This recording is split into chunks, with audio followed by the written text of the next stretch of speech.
الحمد للہ وحدہ والصلاة والسلام علی من لا نبی بعدہ۔ بسم اللہ الرحمن الرحیم۔ السلام علیکم ورحمۃ اللہ۔ پیارے بھائی، سوال آپ کا، لقمان بھائی، سوال آپ کا کہ اس متعلق کیا رائے ہے کہ کراچی کے اندر مدینہ مسجد ہے جو کہ پارک کی جگہ پر ناجائز طور پر تعمیر کی گئی کوئی عرصہ 22-23 سال پہلے۔ کراچی میں عدالت نے حکم دیا کہ اس مسجد کو فی الفور ختم کر دیا جائے اور یہاں پر پارک تعمیر کیا جائے، مدینہ مسجد کراچی میں۔ اس بارے میں حکم یہ ہے کہ اللہ کا گھر یا بندے کا اپنا گھر ہو، کسی بھی ناجائز زمین کے اوپر قبضہ کرنا یہ حرام ہے، اور پھر خاص اللہ تعالیٰ کا گھر ناجائز اور حرام کی زمین پر بنانا یہ اور بہت بڑا جرم ہے۔ ہمیں ہمارے پیارے نبی جناب حضرت محمد الرسول اللہ صلی اللہ علیہ وسلم نے فرمایا کہ جس نے کسی کی ایک بالشت زمین پر قبضہ کر لیا، کل قیامت کے دن اسے اللہ تعالیٰ 7 زمینوں کا توق ڈالے گا۔ ایک بالشت زمین پر قبضہ، کل قیامت کے دن اس قابض بندے کو 7 زمینوں کا پھندا لگا دیا جائے گا۔ تو یہ اتنا بڑا جرم ہے۔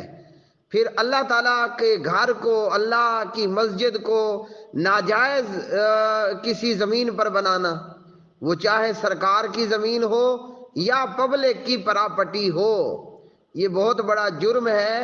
ایسی مسجد جو ناجائز کسی زمین پر تعمیر کی گئی، اس کا حکم مسجد ضرار کے حکم کی طرح ہوگا، نہ تو وہاں پر نماز ہوگی اور نہ ہی جو ہے ایسا کوئی معاملہ شریعت اس کی اجازت دیتی ہے۔ اس لیے عدالت کو اپریشیٹ کرنا چاہیے اور ایسی عدالتوں کو شاباش دینی چاہیے، ایسے ججز کو شاباش دینے کی اور اپریشیٹ کرنے کی ضرورت ہے کہ جو مذہبی فساد پھیلانے والے، مذہب کے نام پر ناجائز زمینوں پر قبضہ کرنے والے اور مذہب کے نام پر دہشت گردی کو پروان چڑھانے والے ہیں۔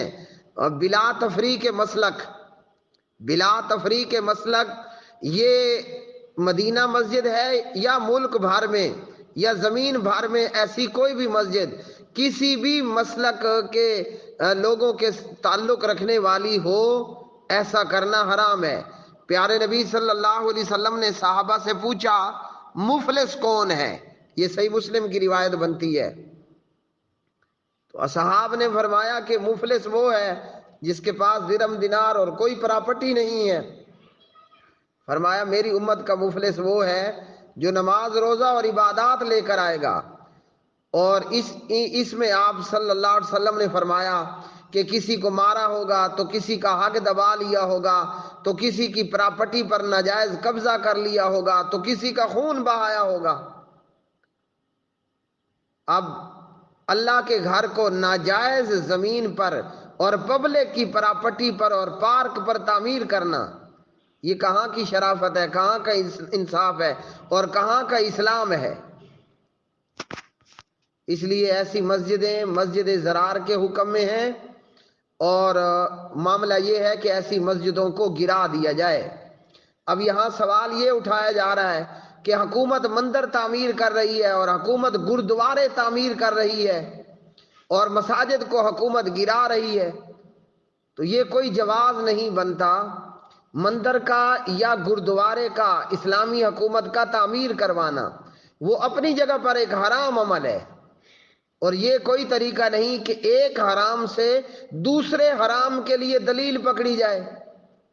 یعنی ایک بندہ اگر کسی عورت کا بوسہ لے رہا ہے تو دوسرا بندہ اس کے اس ناجائز عمل کو بنیاد بنا کر کسی غیر محرم عورت کو اپنے گلے لگائے رکھے اور گلے لگانا شروع کر دے، تو جہاں مندر تعمیر کرنا اور گردوارے تعمیر کرنا حرام عمل ہے، وہیں اسی طرح پبلک کی یا سرکار کی یا کسی فرد کی زمین